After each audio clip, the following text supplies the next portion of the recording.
আচ্ছা, আজকে আমরা যে কাজটা করব সেটা হচ্ছে আমাদের ল্যাবের কাজ হচ্ছে construction and study of A low pass filter. এর জন্য আমরা প্রথমে আমাদের সার্কিটটা আমরা দেখব। সার্কিট থেকে আমাদের হচ্ছে প্রথমে আমাকে কিছু মেজার করতে হবে। যেমন এখানে L/2 এর মান দেওয়া আছে 0.5 মিলি হেনরি, C/2 এর মান দেওয়া আছে 0.02 মাইক্রোফ্যারাড। এখান থেকে আমাদের সর্বপ্রথম আমাদের কাট অফ ফ্রিকোয়েন্সি বের করতে হবে। এখন কাট অফ ফ্রিকোয়েন্সির ক্ষেত্রে আমরা সূত্র জানি লো পাসের ক্ষেত্রে 1/√LC কাছাকাছি চলে আসছে। আচ্ছা, এরপরে আমরা যেহেতু এল এর মান পাইছিলাম হচ্ছে L/2 এর মান পাইছিলাম 0. শেষে ভিডিও হয়ে গেছে। আচ্ছা, এবার আমাদের এল এর মান আমরা পেয়েছিলাম হচ্ছে আমাদের সার্কিট থেকে আমরা পেয়েছিলাম 0.5 L/2 এর মান। তাহলে এল এর মান কত হবে? আমাকে এটা 2 দিয়ে গুণ দিতে হবে, তাহলে পাবো 1 মিলি হেনরি। এবং C/2 এর মান ছিল 0.02 মাইক্রোফ্যারাড। তাহলে আমরা সি এর মানটা পাবো হচ্ছে 0.04 মাইক্রোফ্যারাড। এবার আমরা এখানে যদি আমরা ওইভাবে আমাদের মানগুলোকে যদি এফসি বের করি সূত্র অনুসারে, আমরা এটা কাট অফ ফ্রিকোয়েন্সি পাবো 50.33 কিলো হার্টজ। এবার আমরা এখান থেকে VRMS এর মানটা বের করার জন্য আমরা প্রথমে আমাদের কানেকশন দেওয়ার আগে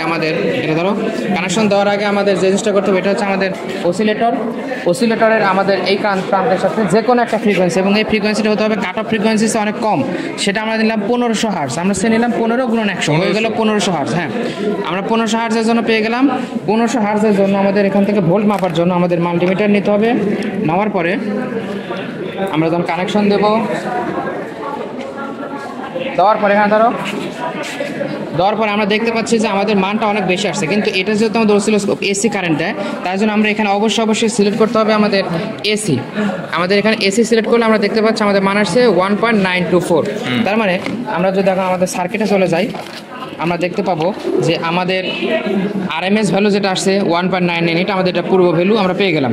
এবার আমাদের যে জিনিসটা করতে হবে সেটা হচ্ছে পিক টু পিক ভ্যালুর জন্য পিক টু পিক ভ্যালুর জন্য আমাদের যে কাজটা করতে হবে সেটা হচ্ছে আমাদের এই V2V0 বা পিক টু পিক ভ্যালুর মান হচ্ছে 2√2 VRMS। 2√2 VRMS। এই সূত্র আমরা ইউজ করলে আমরা পাবো হচ্ছে 5.65 এরকম একটা মান পাবো। এবার আমরা অসিলোস্কোপ রিডিংয়ের জন্য আমাদেরকে ক্যালিব্রেট করতে হবে। ক্যালিব্রেট করার জন্য আমরা যে কাজটা করব সেটা হচ্ছে আমরা অসিলেটর এবং অসিলোস্কোপ এই দুইটাকে আমরা কানেক্ট করব।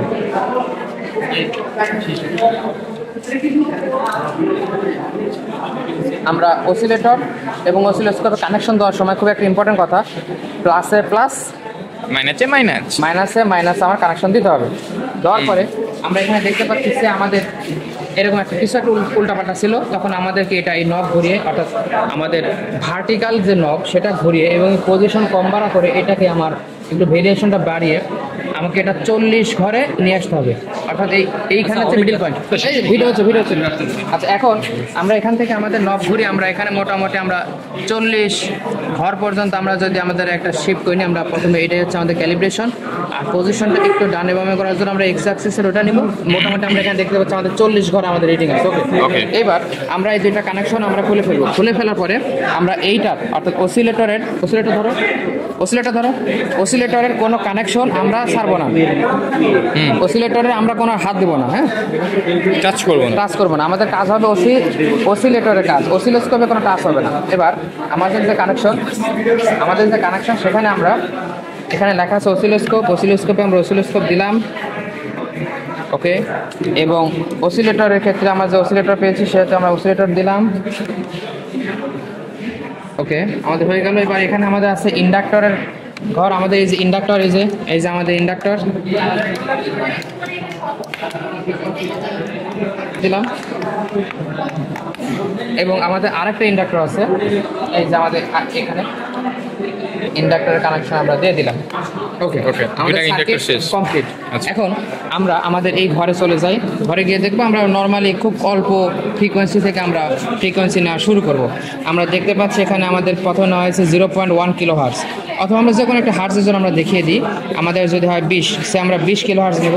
আমরা নব ঘুরে আমরা এখানে চলে গেলাম 20-এ, এবং এখান থেকে আমাদের এই যে 20 গুণন 1 অর্থাৎ 1K, এখান থেকে আমরা দেখতে পাচ্ছি 20 গুণন 1K। ওকে, দেখা যায় না। আচ্ছা, 20 গুণন 1K মানে হচ্ছে 20,000 হার্টজ। 20,000 হার্টজের জন্য আমাদের কয় ঘর গেল? আমরা দেখতে পাচ্ছি আমাদের যে ইকুইলিব্রিয়াম পজিশন থেকে আমাদের উপরে গেছে, দেখি ওটা সরতা উপরে গেছে 5, নিচে গেছে 4, 9। অর্থাৎ আমরা চলে যাবো এখানে 20-এর জন্য আমরা আমাদের বর্তমানে আমরা পেয়েছি হচ্ছে 9 ঘরের একটা মান পেয়েছি। এবার এটার জন্য ভোল্ট আমরা কীভাবে মাপবো? এই যে মানটা আমরা পেলাম, যে যতটি স্কেল ঘর পেলাম তার সাথে আমাদের এখানে দেখাও, তার সাথে আমাদের এই যে একটা মান পেয়েছিলাম আমাদের value of each scale division volt, প্রত্যেকটা ঘরের মান ছিল 0.141 ভোল্ট। এটা পেয়েছিলাম এই 5.65 ভাগ 40 করে, মোট ঘর সংখ্যা 40। আর আমার পিক টু পিক ভ্যালু অর্থাৎ আপার এবং লোয়ারের ভ্যালু মান 5.65, অর্থাৎ 40 ঘরের মান এত। তাহলে প্রত্যেকটা ঘরের মান কত? 0.141 ভোল্ট। তাহলে আমরা এইখানে 20 কিলো হার্জের জন্য আমরা পেলাম সে 9 ঘর ধরলাম, আমরা বর্তমানে পেলাম 9। এবার এই ঘরের সাথে আমরা কি করব, আমাদের এই যে ইচ স্কেল ডিভিশনের যে ভোল্ট সেটা গুণ দিয়ে আমরা পেয়ে গেলাম আমাদের ভোল্ট। হ্যাঁ, ওকে। আর বাকি যে কাজগুলো আছে সেগুলো আমরা পরবর্তীতে পর্যায়ক্রমে আমাদের সূত্র অনুসারে আমরা করব। এটাই আমাদের লো পাস ফিল্টারের মেন কার্যক্রম। ধন্যবাদ। জয় পাগলা।